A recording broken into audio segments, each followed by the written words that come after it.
Hello riders and nerds. Today on the vlog I am at a Lobo Cycles and talking about this Panhead, Shovelhead, custom-made engine, custom-made everything bike.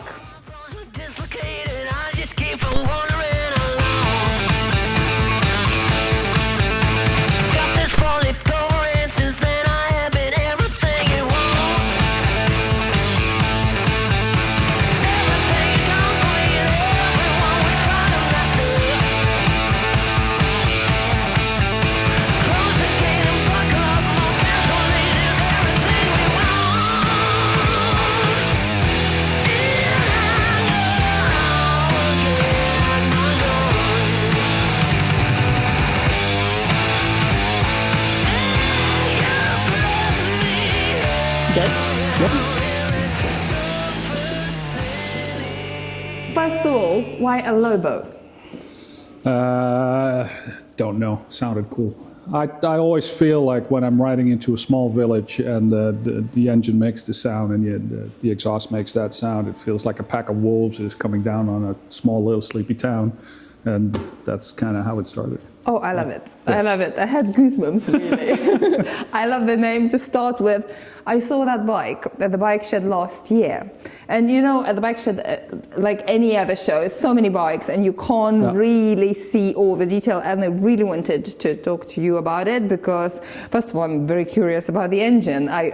First question I asked you, is that a shovel head? Sure. And you said, this is a half of a head. Is that? And can you take us through the engine? I'll grab the camera to show the details to people. Yeah, absolutely. And can you just take us through the engine, through the heart to start with? Yep. So what we have here are polished cases of a Shovelhead, and they're built up with billet CNC Wolf. The dog. Billet CNC machine cylinders that we got from Speed and Science. That's a Canadian company that makes awesome parts. And then we have a Panhead head in the front, also billet CNC, and a shovel head in the back. And then the most visible difference obviously are the rocker box covers, which are shovel and pan. And then that's topped off with a Super E with our own velocity stack that we make. And then a F&A Morris Magneto. Let me see, what else do we have? Oh yeah, we have a fuel adapter that we make that's back here. Or not fuel, an oil adapter that we stick back there, so that eliminates two oil lines. So it's neatly tucked in there. It's immediately on the oil pump. That's it, engine-wise. And then gearbox? Yeah, so this is a 6-4 Baker, which means that they took the housing that has the more or less original dimensions of a 4-speed, and they stuck 6 gears in there, which is great for highway riding. And it's an N1 shift pattern, so you kick it all the way down for neutral and then you just go up on gears. The convenience of, you can start a kick, but we also have a starter on there, because you don't want to look like a dick when you're at the pub and you can't get it to start. We have a small battery in here. It's underneath there. It's an anti-gravity, more than capable enough to deal with the starter. And we have decompressions on the heads, so if you do it with the starter, so not with the kick, but with the starter, you can decompress, and then it starts quite easily. Wow. Yeah. Then we have a stainless steel exhaust that we make in-house, 2-in-1. That's so pretty. Yeah, a friend of ours on Bali makes these. So these are the collars, and they're engraved with a little wolf and ELC. I love the collars. Yeah. I want them on my chop now. Yeah, they're awesome. How about the frame? Yeah, so the frame is fully stainless steel that we made in-house. We get the castings from a friend of ours in the US. So this bit is fully cast stainless steel, and then we have another bit down here, and we have another bit down there. So all of that is bought from our friend. This piece we had to machine ourselves. Not sure if the camera can see it, but basically this big bracket we had to machine ourselves because that's the one that nobody makes. And that was a pain to make. Because most people, when they get a shovelhead frame or shovel frame, they chop it and hardtail it, and we wanted to keep a swing arm on it. So we made our lives difficult, but got it done. Made the swing arm ourselves, bent the box section. You made the swing arm as well. So Yeah. all the entire chassis is made Completely made in-house. Nothing is stuck No, on it. no. Even the spindles that we have here are all stainless steel, all made in-house.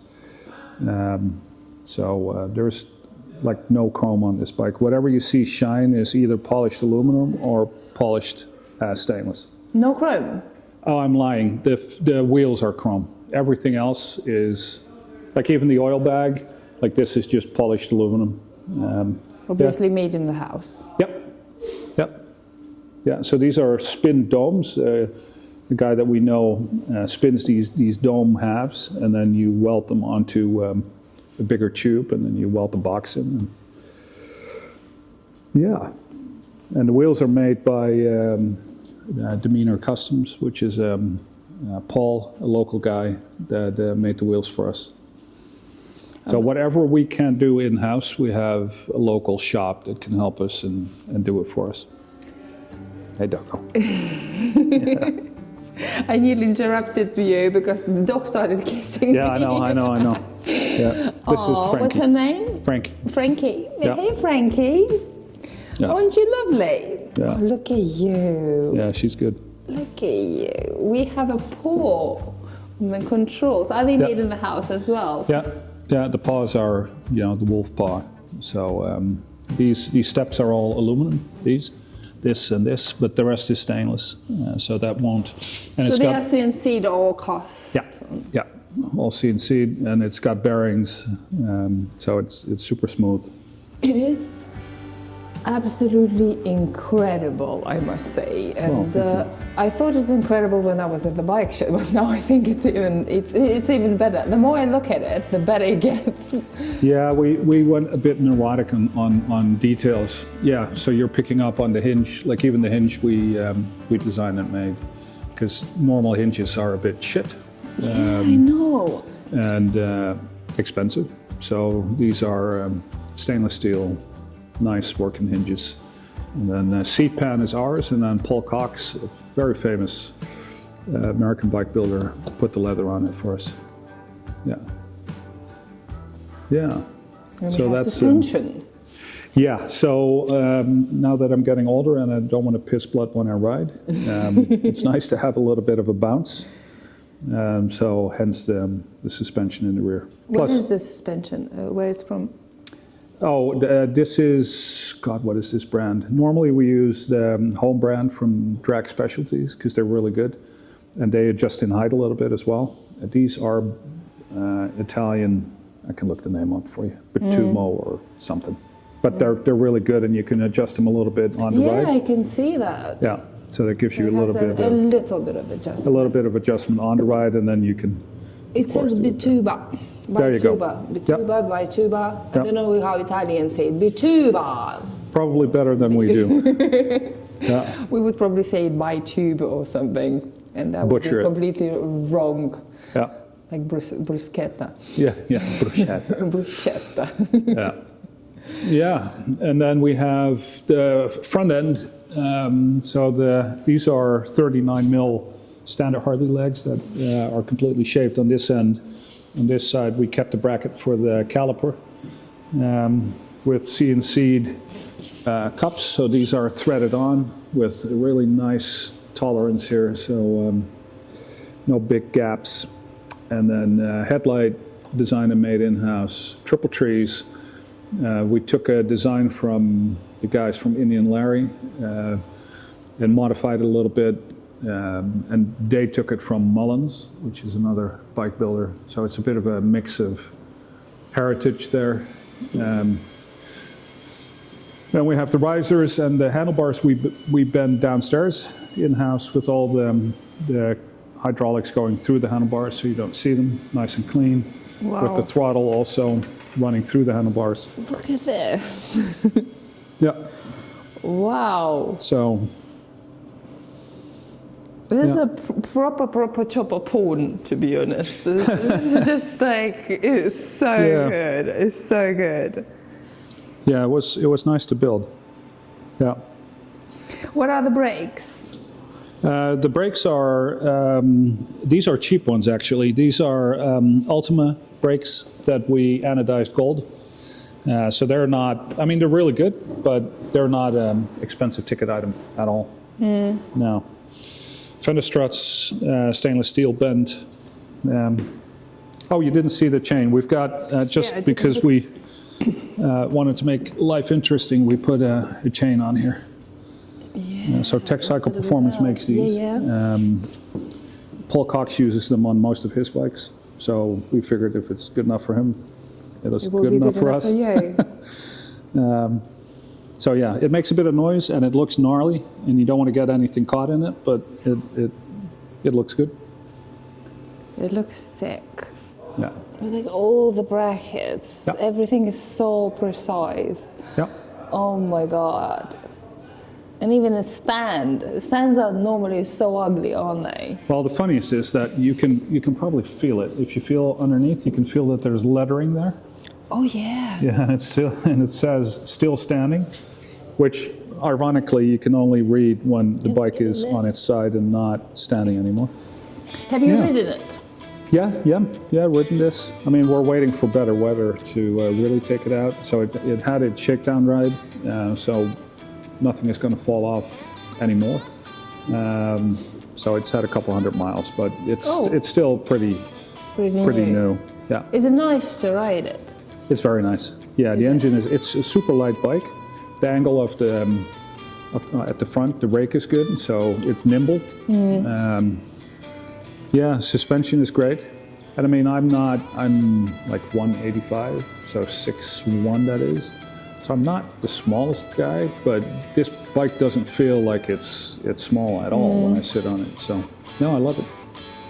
Can I come back when it's warm and ride it? Yeah, absolutely. Woo! Absolutely. Yeah. Why you decided to do your own engine and not just to challenge yourself or make sure that your head fits? Oh, sorry. So you are taller Yeah. than me. I'm not used to that.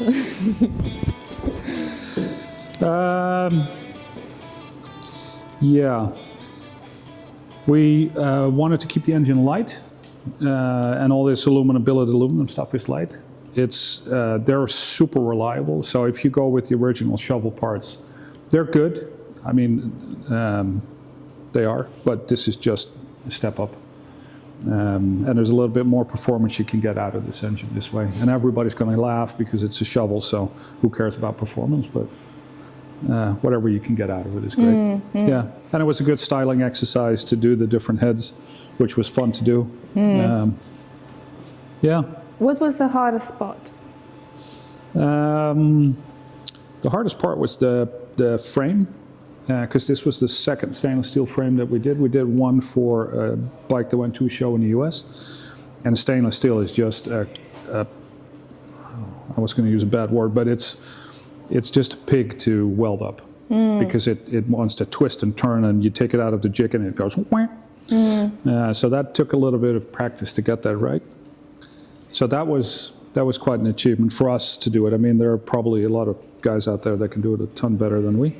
But yeah, that was a thing. So was this the first frame that you made of stainless steel in the house? Second. Or the one that Second. went to California? Yeah, the one to California was yeah. the first, and this was the second. So you kind of knew already Yeah, but how you want yeah. to do it and what difficulties you will have, and it was still difficult. It was still difficult, and we've done another 3 stainless frames after this one, and it's still a challenge every time. Is it? Yeah, because we want them to be super straight, and Yeah. stainless is just not an easy material to weld without it twisting on you and pulling, and yeah. That and getting this bracket that you showed the guys on video earlier, that bracket, get this made, was also not easy. But, Well, you did a brilliant job. The welds are Thank you. spot on. Because on that bike, it's not painted except from No. the tins. Yeah. And you can see everything. You can see every single thing. And Yeah. if there would be a mistake, Yeah. you could spot it. Yeah. I can't spot anything. No, well, that's what I wanted. I wanted only the bare minimum in paint.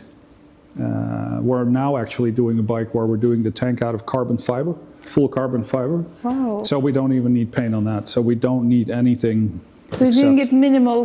For what reason? Why you decide Well, to have you go? seen the weather? Oh, yeah. I mean, it rains. So we want something that you can just hose off, polish up, and we don't want it to chip. We don't want it.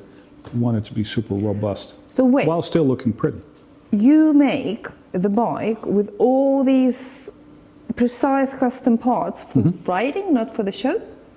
No, we write them. Yeah. I mean, So this they- one they hasn't like had the- a lot of miles, but But yeah. they are, like, the main purpose for them is not the show bikes, No. but for riding, Yeah, for yeah, using. yeah. Wow. Yeah, absolutely. Wow, because when I saw it, it looks like a proper show bike. Yeah, And yeah. very often proper show bikes, they are not, like, they can't handle everything. They No. can't handle the weather, they can't handle No. a lot of miles. You No. can ride them, but you better not to. No. And No. It's These- impressive. It's All these more bikes impressive. are made to be ridden. I mean, what we try to do is form and function, and usually when you go for function, the form, goes out the window or the other way around. Yeah, And we yeah. try to, as much as we can, marry those two, where it looks like it's a super pretty bike, but you can take it out and it'll, comfortably eat highway miles, and you can zip around the country lanes, and that's it. And then you show up at wherever you show up, and it still looks pretty. And it's not your standard black bike that everybody else has. I like stand. I know you Not do. standard with I know. black. Yeah. There's nothing wrong with black, but in a sea of black, Yeah, wow. Imagine turning up on this. Yeah.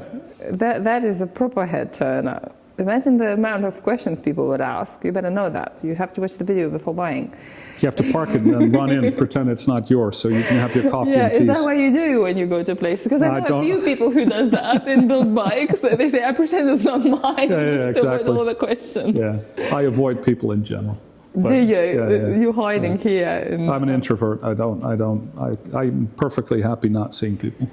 Yeah, I think a lot of bike builders are like this. could be. That's the way the brain works, probably, because you spend Yeah. so much time with a bike, where you want that or not, you fall out of love from people because comparing with the bikes, they're a bit annoying. And Could dogs. be. Yeah, I love dogs. Yeah. So dogs, Yeah. when you have dogs and bikes, Dogs and motorcycles. people are kind of like, okay, they are just here. Let's Yeah. avoid them if we can. Yeah, true.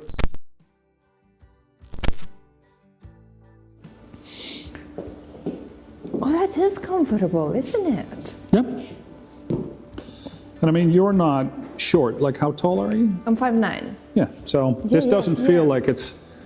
And in your case, the handlebars can. I would even- have a little them bit closer slightly to you. closer, like here. Yeah. That would be perfect. But Yeah. that's a matter Yeah. of loosening up, moving it that way, and you're yeah, done. that's easy. Even the height of the handlebars is good for you. Yeah, They're nice, it's hard height. perfect. It's a back saver. We call them back saver now because I filmed one bike and they Yeah. built handlebars that has this perfect sitting position, and they are back saver. Yeah. The shop I'm building has a back saver, Oh, yeah. bunny ears, Yeah. and this one is a bike saver. Yeah. But how incredibly precise everything is! I can't get enough of it. So what is the main purpose of a Lobo? Do you build bikes for people? You build bikes for shows and sell them afterwards? Can people order the bike? Okay, tell more, because I know that some people will come with these questions, and because it's the first episode, Yeah. and not the last, because I'm coming to write this. Yeah. People will ask what is going on, and do you build for customers? What's happening? Yeah, it's a mix of everything. So we do all the service work. So we do MOTs, or at least we get them ready for MOT. And George, my partner in the shop, he can do MOTs. And we do all service work. We do modifications, so fenders, different seats, all of that. We are a dealer for all the warehouses, so we can get all the parts. For Harleys? Yeah. So that's all the bread and butter stuff. And then we do builds. And we do two types of builds. We do based on existing frames. We heavily modify them. And then we do ground-up builds, where we basically start with nothing, build the frame, or get a frame and chop it up. And we do that for customers. In all honesty, we tend to build them and then sell them because as much as we love customers, it's good that we can do what we want to do. We get the best result. And if you get customers, usually customers want to stick like 20 things in a bike where you should only do 5. And then it doesn't work. And so we try to just build what we want to build. It's just because you know better. Yeah, so we pick our customers for whom we build a bike from scratch based on whether or not we think we can do what they want. And otherwise we just build a bike the way we like it to and then sell it. How about the parts? Do you sell all the parts? Yeah, so all the parts that we don't make, we're a dealer for the warehouses, so we can just buy them and sell them on. Mm-hmm. All the parts on here that we make, we sell, and the ones that are not on the website, we're going to start selling in the next couple months. Where's your love for motorcycles came from? Just a necessity. Starting off with an old bike that crapped out 1,000 times, and then, fixing it, and then fixing it, and then somebody else wants their bike fixed, and then, at some point you start doing it for people you don't know and get money for it, and then just kind of, you take it from there. Have you been doing that all your life? No, I was actually a trauma surgeon before, or I ran this next to being a trauma surgeon. So I used to fix the people that fuck themselves up on their motorcycles. Really? Yeah. Wow. Yeah. Yeah, so we all have different paths in life, and this was mine. That is amazing. Wow. Yeah. For how many years? God, I retired 15, 20 years ago. And then started building motorcycles. Yeah. Maybe. Well, I did that before, but that's when I had enough time to do it professionally or semi-professionally, however you want to call it.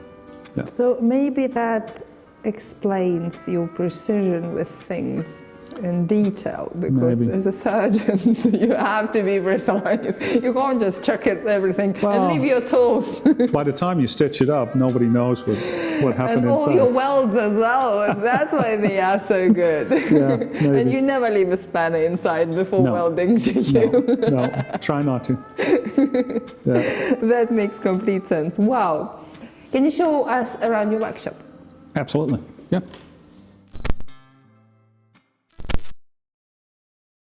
So this is the showroom with other bikes that I don't want precisely to show you, just a little bit, because I want to come back and film them. Yeah, so these are 2 shovels, kind of built in the same vein as that one, but these were existing frames that we chopped up. These are shovel heads without the speed and science parts, but still completely overhauled engines. Cases came apart, the whole thing. Yeah, so we've got those 2. This is an older build. This is a standard Harley Road King that we... Who does your engraving? Yeah, we have a guy on Bali that does that for us. In Bali? Yeah. And you sent it away? Yep, it's all hand engraved. Really nice guy. Wow. You can find him on Instagram, Skull Nation. Skull Nation. Yeah. I have to check him out. Look at this, guys. Yeah, his name is Dua. Really nice guy. How did you found him? Long story. Long story. Don't even remember. Yeah. And then this again is a shovel, but then the FL with, chopped the frame, redid the engine.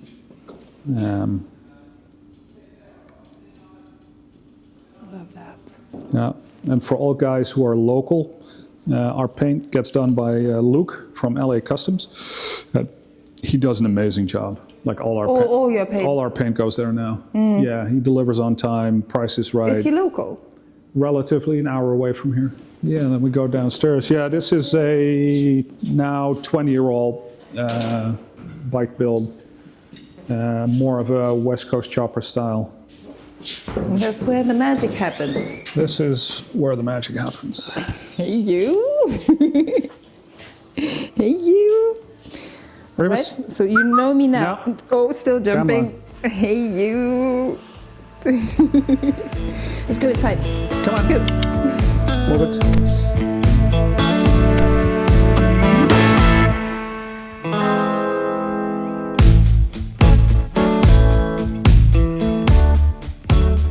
This is a stainless steel frame that we just did.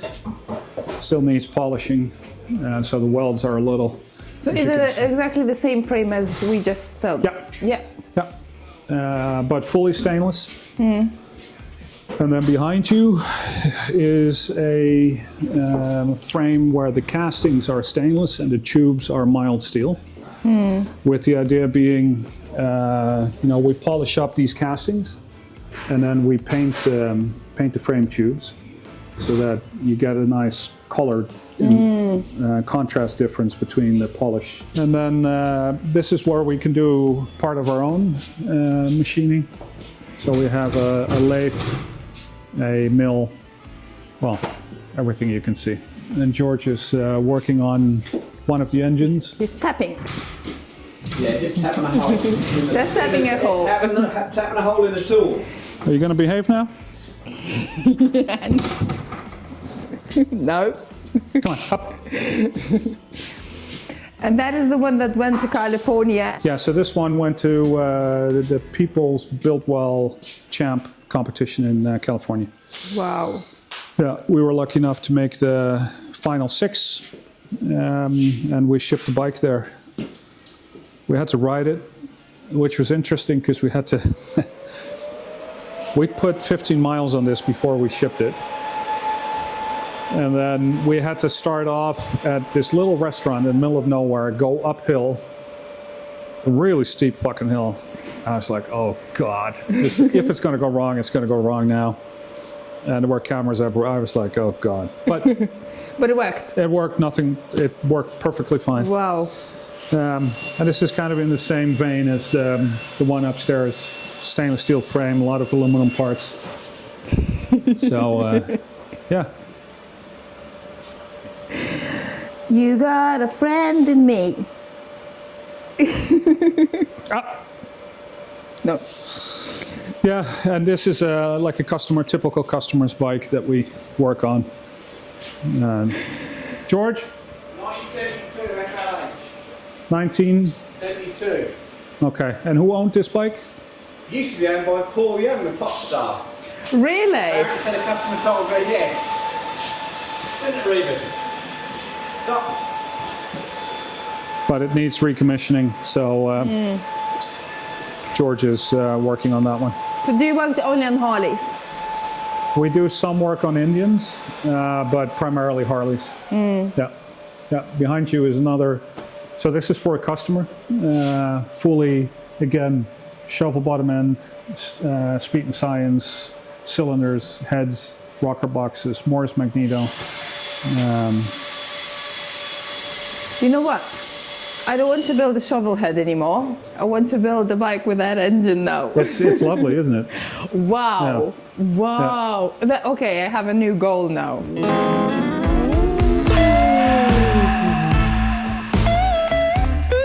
Nobody will see you on that side. How pretty you are today. Thank you so much for your time. You're more than I welcome. can't wait to come back and ride it. Yeah. Sorry guys, you can't hear this because as most of the bikes like this, when it's not ridden, like the battery dies and it's probably empty as well. All the liquids are empty for the shows. Yeah. You have to prepare it for a ride. Correct. And that was a very short notice when I appeared. Plus, it's winter outside. It's how many? 2 degrees today? Yeah. It was snowing yesterday, wasn't it? Yeah, correct. Yesterday evening was snowing outside. Yeah. I don't want to ride this in this weather. I want to come back when it's nice. No, you're more than welcome. Come by. To enjoy you can take any bike out. Yeah. Fantastic. Oh, good. Let me know if you are looking forward to a next one when I'll be riding it, or would you like to see more from Lobo Cycles? Thanks for watching for today, and I'll see you in the next one. Thank you. You're welcome.